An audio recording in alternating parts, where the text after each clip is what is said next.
I don't think that goes far enough.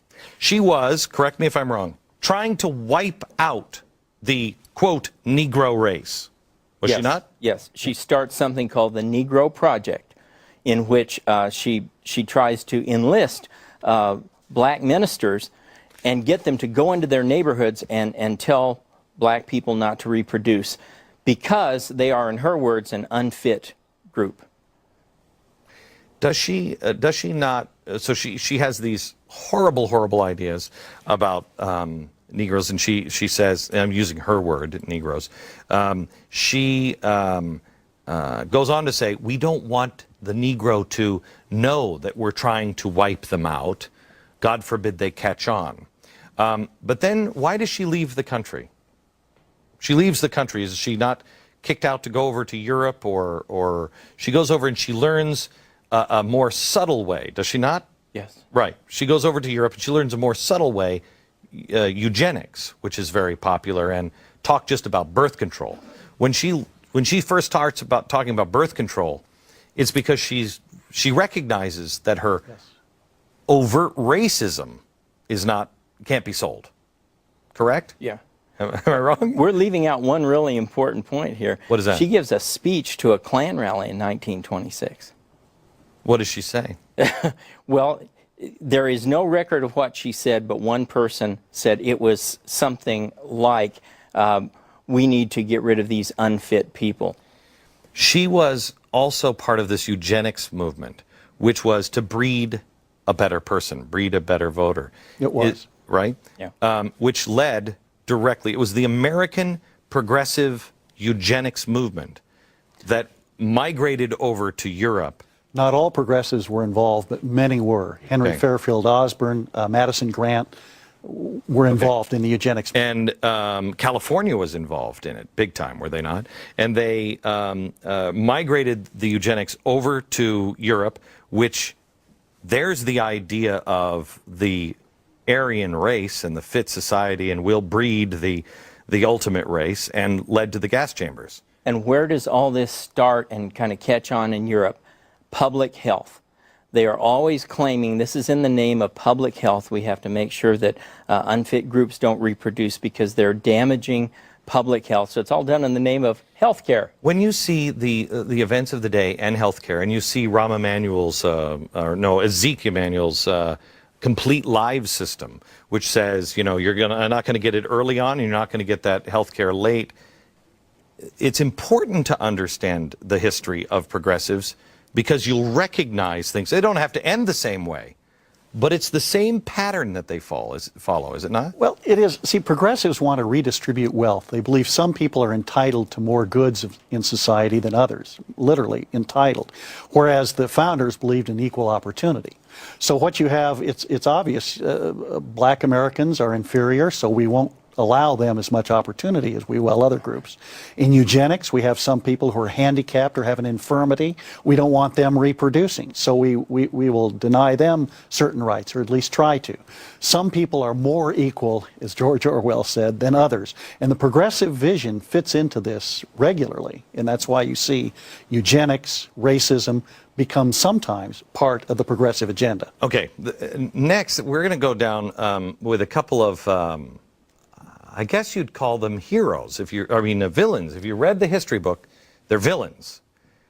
One of them in particular, Rockefeller. Both of these guys said, hero. I'm anxious to hear their case on that one. Next.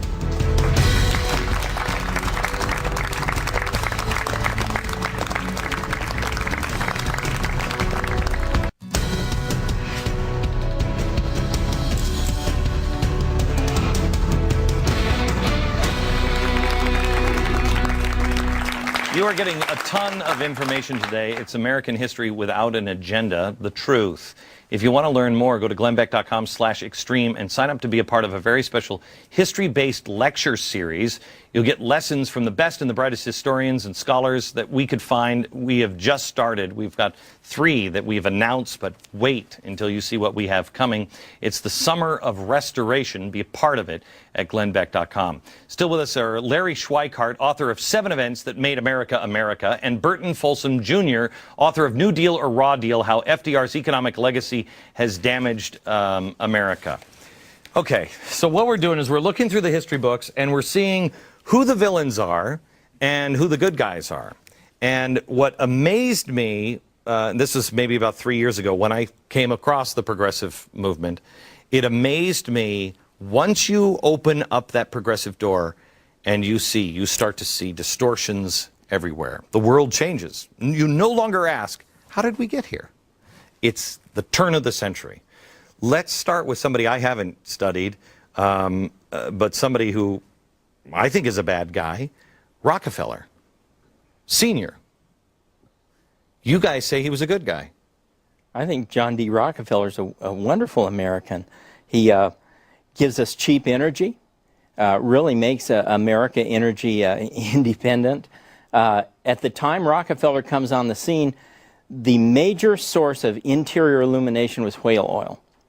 Within about 20 years, people quit using whale oil.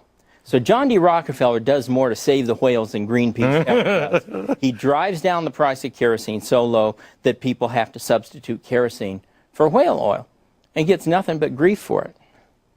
He then used the byproducts of the kerosene, of the oil that he was getting out of the ground. Only part of it was good for kerosene. Other parts, other oil drillers ended up tossing into the river. But as Larry knows, he became one of the first environmentalists because he believed all the parts in a barrel of oil would be useful because Okay, now was he an environmentalist or was he a guy who was a good capitalist and said don't waste? He was a good capitalist who said don't waste. The effect of his actions were to improve the environment. That's the one thing that I don't think people really truly understand. When they say, I want to get off oil, everything in our society is oil-based. This chair has petroleum products. These books have petroleum products. The curtains, the lights, everything has, our clothing is petroleum-based. But much of that discovery was John D. Rockefeller. He believed that God wouldn't make something that would be useless.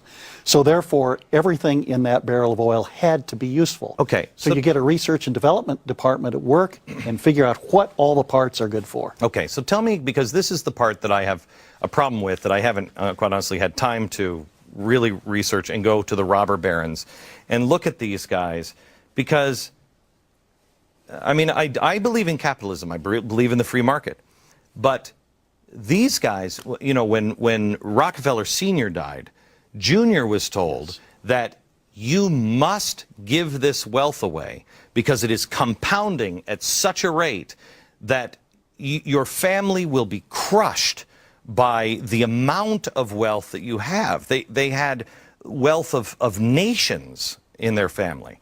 When you have that much wealth, it's easy to become really nasty. Now, I don't know how to solve that. I don't know how to do it other than the capitalist system. But when you amass Rockefeller, I mean, is there anybody that has that kind of money now? Rockefeller had enough to practically pay off the entire U.S. national debt himself. Right. So there's nobody that has the kind of wealth that these guys Well, have. Carnegie was close. And the neat thing about Carnegie is early in life, when he had no hope of getting this kind of wealth, he says, my goal in life is to give away $300 million. Now, this is in the 1800s when a dollar was a dollar. $300 million, he ends up giving away $400 million. So one thing about these guys, I think Rockefeller gave away $500 million. They give away astounding amounts of money. And a lot of it is systematic work to solve scientific problems, boll weevil problems in the South, hookworm. He gave money to Booker T. Washington to help black universities and colleges. We only had one black college before the Civil War. We have over 100 by the 1920s and 30s, and Rockefeller is one of the benefactors. So give me the worst thing about him that's true. Worst thing about Rockefeller is that he tried to control the market. and he darn near succeeded. I think he achieved about 70% concentration, and yet he never got what we call monopoly pricing. The price of oil and kerosene just kept falling. It seemed like the more he controlled, the further down the price went, and the consumers were happy. All right, back in just a second.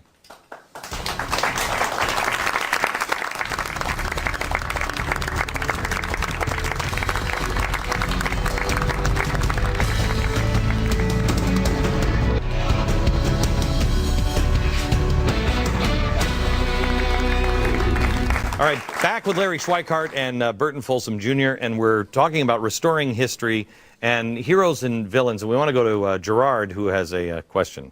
My question is, you talk about Rockefeller giving his money away, and Carnegie giving his money away, and Sanger going over to Europe. The whole point of him giving the money away was because he couldn't keep it all because it would control too much, that if he gave people on the other side and here in the United States money, he would empower them, but they also knew where that money came from. They would owe him favors. So he controlled both foreign lands and here. And Sanger, what she did, she went over there with her form of population control to do the same thing in conjunction. And I sent this all to Glenn in the USAID in the Kissinger report. It's all explained.